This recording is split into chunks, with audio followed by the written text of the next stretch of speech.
আবার বিশ্বনবী বলতেন, আল্লাহ যেই কিয়ামতের দিন বন্ধু বন্ধুরে চিনবে না, ভাই ভাইরে চিনবে না, কেউ কাউরে চিনবে না, ওই কঠিন দিনে আমি আমার খাদিজারে যেন ভুলে না যাই, আমার খাদিজারে যেন দেখা মাত্রই চিনতে পারি এটা আমার খাদিজা। খাদিজাকে নিয়ে মা আয়েশা একদিন একটা কটু কথা বলেছিল, ও নবী, কবে আপনার এই বুড়ি মহিলা, বুড়ি বউ খাদিজা ইন্তেকাল করেছে, তারপরে কত সুন্দরী সুন্দরী বউ আমরা এসেছি, আম করে ভালো লাগে না? খালি বুড়ির কথা কন কেউ, খালি ওই বুড়ির কথা স্মরণ করেন। আমরা আছি, আমাদের দিকে তাকান, আমরা কত সুন্দরী, আমরা কত ভালো।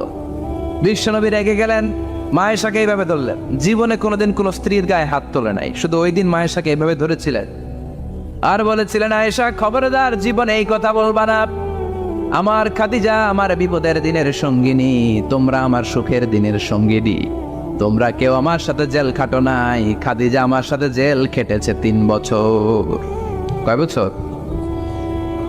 কি মহিলা ছিল, বিশ্বনবীকে সবসময় আগলে রেখেছে, শেল্টার দিয়েছে, প্রতিভক্ত ছিল, খাবার নিয়ে বিশ্বনবীর জন্য এদিক সেদিক যেতেন, বিশ্বনবী না আসলে খেতেন না, বিশ্বনবীকে কলিজার চাইতো বেশি ভালোবাসতো, পতি যা বলবে তাই শুনতো।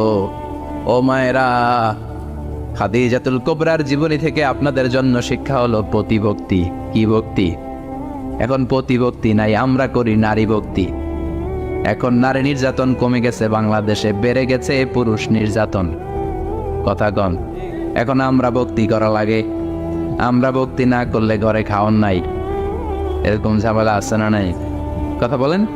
মায়েরা, বোনেরা, আপনার স্বামী যদি আপনার উপর নাখোশ থাকে, আপনার এবাদত আপনাকে বাঁচাতে পারবে না। বিশ্বনবী ফাতেমাকে বললেন, ফাতেমা তুমি বিশ্বনবীর মেয়ে হতে পারো, কিন্তু আলী যদি তোমার উপর নাখোশ থাকে, তোমার সব শেষ, সব শেষ।